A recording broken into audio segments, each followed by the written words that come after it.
eo am'izay taranja rugby izay ihany dia zavatra hafa mihitsy noho ny seho teny anivon'ny section nandritran'ny lalao mitaterahana teny Anosy aty dia tsy totosatra amin'ny farany ny lalao nionan'ny Sacre Nosbe sy ny CFA Ampandrana satria ny mpijery indray no niakatra kianja ka nandeha ny Kastanana Abijara.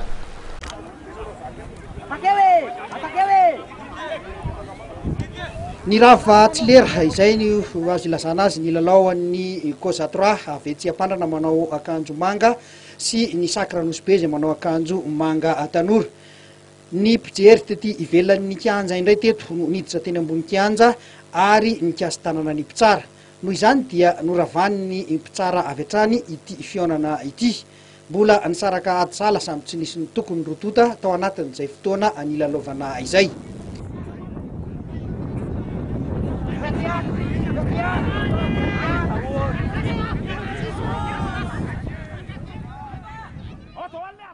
Mila miova ny toe-tsaina na ho an'ny mpilalao na ho an'ny mpijery indrindra ety amin'ity kianja Nanosy Zato ity izay efa azo lazaina fa efa mahazatra ireo mpijery taranja baolina lavalava.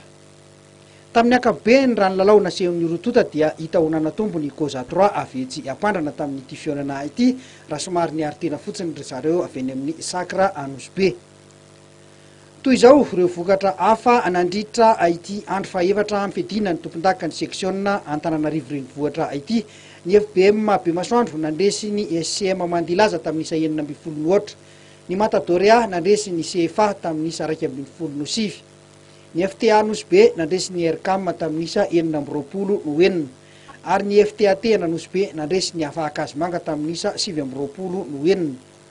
Mbola hitoy amin'ny faran'ny herinandro zao ny andro faha-5 amin'ny ity fiadina ny tompon-daka ny section Antananarivo renivohitra ity eny amin'ny kianja Nanosy Zato ihany.